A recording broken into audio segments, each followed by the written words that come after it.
નમસ્કાર મિત્રો, રાક્ષસ ફેર ચેનલ પર ફરીથી તમારું સ્વાગત છે। આજે આપણે વિષય લઈને આવ્યા છીએ અંધશ્રદ્ધા વર્સેસ કાયદો। એના વિશે આપણે જાણીશું। જ્યાં જ્યાં અંધશ્રદ્ધા ફેલાતી હોય છે તો તેના માટે કાયદો શું કરી શકે છે, જોઈએ આગળ।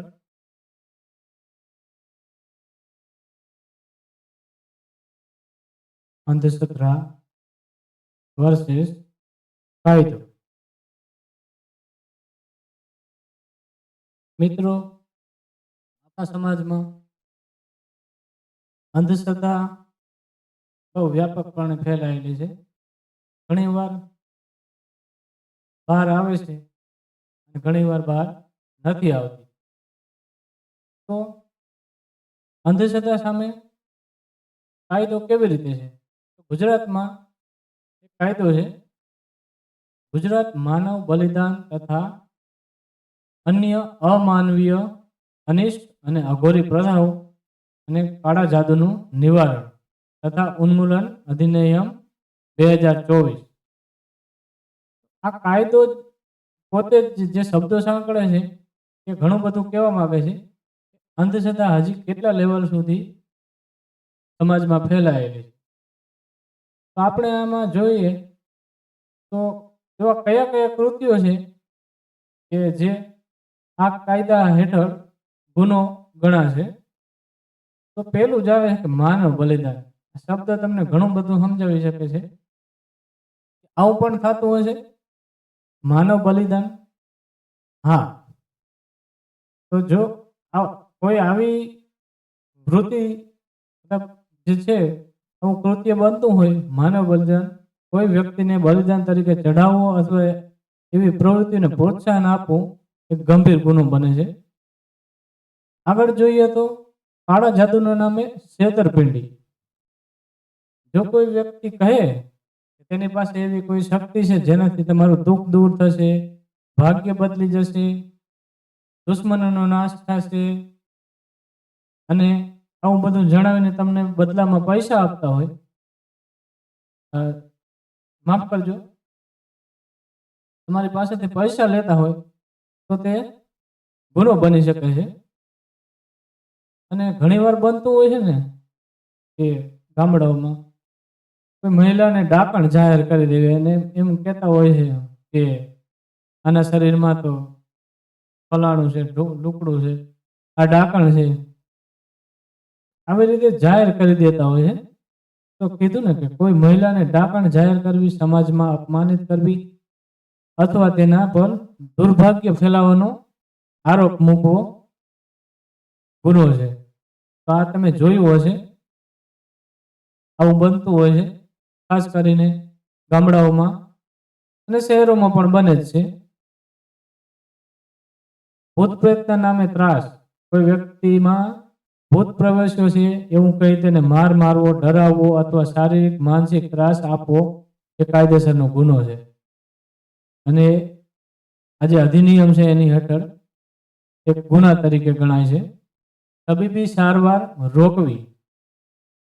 ઘણીવાર કહેતા હોય છે ને કે આ સાપ લગાડી દે અથવા તો કોઈ પણ મંત્ર તંત્ર એની તમને પ્રાથમિકતા આપવાનું કહેવામાં આવે કે તમે આ દોરો બાંધી દો કે પછી આટલા જાપ કરી નાખો, આમ કરજો, તેમ કરજો। એના દ્વારા તમારી જે તબીબી સારવાર તમને મળવી જોઈએ તે મળવા ન દે। તેમ આગળ જોઈએ તો જો કોઈ વ્યક્તિને સાપ કરડે, વીસી ડંખ મારે અથવા ગંભીર બીમારી હોય અને તેને હોસ્પિટલ લઈ જવાને બદલે માત્ર મંત્ર તંત્ર અથવા દોરા ધાગા કરવામાં આવે તો તે ગુનો બની શકે છે। હવે અહીંયા કહેવામાં આવ્યું છે કે સાપ કરડે, તો સાપ કરડે તો જે કંઈ એમાં સેકન્ડોમાં મતલબ ગણતરી કરવાની હોય છે કે તમે માણસોને કેવી રીતે ટ્રીટ કરો છો, કેવી રીતે તમે માણસને હોસ્પિટલ પહોંચાડો છો। તો એની જગ્યાએ આવું બધું તમને મંત્ર તંત્ર દોરા ધાગા ને એવું બધું કહે બરોબર, તો એ કાયદેસરનો ગુનો બનશે. હવે કોઈ ચમત્કારી સારવારનો દાવો કરે, જો કોઈ કહે કે સ્પર્શથી ચમત્કારથી તમામ રોગો મટાડી શકે છે અથવા સર્જરી વગર શરીરની સારવાર કરી શકે છે, તો તે કાયદાની જોગવાઈઓ હેઠળ આવી શકે છે. તમે જોયું હશે કે માથે હાથ મૂકી દઈને માણસ સાજો થઈ જતું હોય, તો એ આમાં જે આપણે અધિનિયમ છે એને હેઠળ ગુનો બને છે. બરાબર. હવે આ અલૌકિક શક્તિના બહાને યૌન શોષણ 7 નંબરનો પોઈન્ટ છે.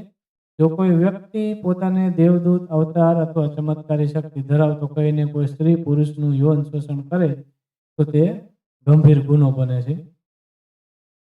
આવું પણ બનતું જ હોય છે સમાજમાં. તમે ઘણું આજુબાજુ જોતા હશો સોશિયલ મીડિયાના માધ્યમથી, અને ઘણી બધી એવી પણ બાબતો હોય છે જે બહાર નથી આવતી પણ શોષણ થતું હોય છે.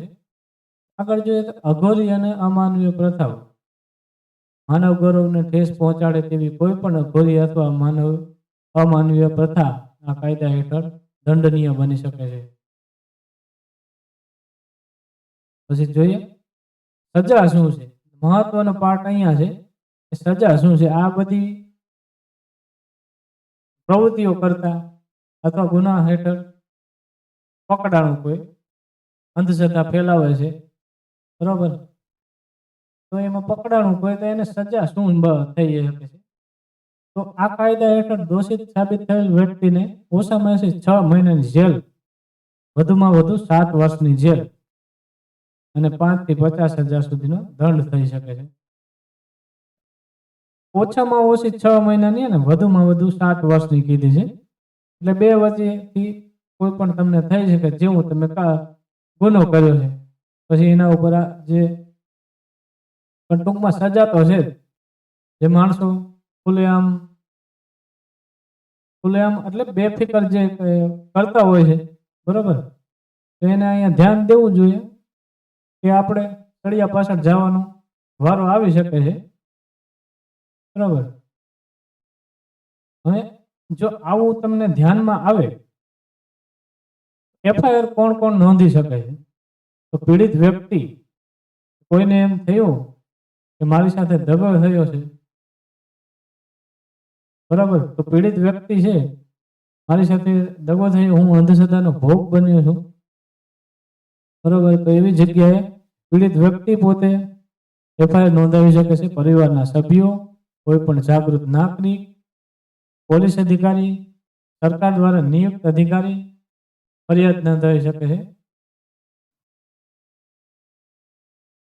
શા માટે આ કાયદો છે? સમાજ માટે આ કાયદાનું મહત્વ શું છે? આ કાયદાનો મુખ્ય ઉદ્દેશ્ય લોકોને વૈજ્ઞાનિક વિચારસરણી તરફ પ્રોત્સાહિત કરવાનો અને અંધશ્રદ્ધાના કારણે થતા શોષણથી બચાવવાનો છે. જ્યારે કોઈ વ્યક્તિ ભય, અંધશ્રદ્ધા અથવા ચમત્કારના નામે બીજા લોકોનો લાભ ઉઠાવે છે, ત્યારે આ કાયદો તેની સામે કાર્યવાહી કરવાની શક્તિ આપે છે. સાથીઓ, શા માટે આપણે આવી બધી બાબતોને લઈને આવવું પડે છે?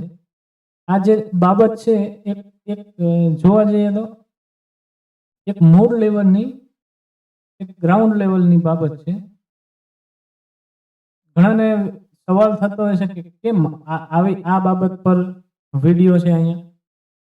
આ જે સામાન્ય જનતા છે, આપણી ગ્રામ્ય વિસ્તારની જનતા, તમે જુઓ તો એક માઇન્ડસેટ જ એવો કરી રાખવામાં આવે કે ત્યાંથી વૈજ્ઞાનિક અભિગમ આવતો જ નથી. વૈજ્ઞાનિક અભિગમ જો ન આવે, આ જે બાબત છે એ પોતાનું કાર્ય કર્યા રાખતી હોય છે અને આગળની પેઢીને સેમ આવું ને આવું આપ્યા રાખે છે. તો એક આમાં જે સજાની જોગવાઈ છે ને, આ વિડીયો જો મતલબ જે માણસો આવી બાબતો સાથે સંકળાયેલા છે, જેને આનો અનુભવ થયો છે, એના માટે બહુ મહત્વપૂર્ણ છે કે આવો કાયદો પણ છે અને કાયદામાં સજાની પણ જોગવાઈ કરવામાં આવેલ છે. અને જે અહીંયા દેખાય છે અને એની સત્તાવાર જે નકલ છે, તમે વેબસાઇટ અહીંયા આપેલી છે, આપણે કાયદાની સત્તાવાર નકલ ગુજરાત સરકારના ઈ ગેઝેટ પોર્ટલ અને ભારત સરકારના ઇન્ડિયા કોર્ટ પોર્ટલ પર જે મેળવી શકાય છે. તો જે અંધશ્રદ્ધા એને ફેલાવતા હોય અને જે શિકાર બન્યા હોય અને જેને જાણ હોય કે આ જગ્યાએ અંધશ્રદ્ધા આવા માણસો કે કોઈ ગુરુ અથવા તો કોઈ બાબા કે કોઈ પણ વ્યક્તિ ફેલાવી રહ્યા છે તો એને જઈને તમે રોકી શકો છો અને ફરિયાદ કરી શકો છો. મિત્રો, જ્યાં સુધી આપણે આવી જે આપણી મતલબ રૂટ લેવલની નાની નાની ગ્રાઉન્ડ લેવલની બાબતોને જ્યાં સુધી સુધારશે નહીં, ગ્રાઉન્ડ લેવલથી તમે સુધારો નહીં કરી ત્યાં સુધી આગળ જવાનો મતલબ રહેતો નથી. કારણ કે જો આ સુધારો ન થયો તો કોઈનો કોઈ ભોગ બનશે. તમારા નજીકના માણસો, તમારા કોઈ પણ નજીકનું. કારણ કે આવી બાબતોમાં ક્યારે માણસો જતા હોય છે કે ફ્રસ્ટ્રેટેડ થઈ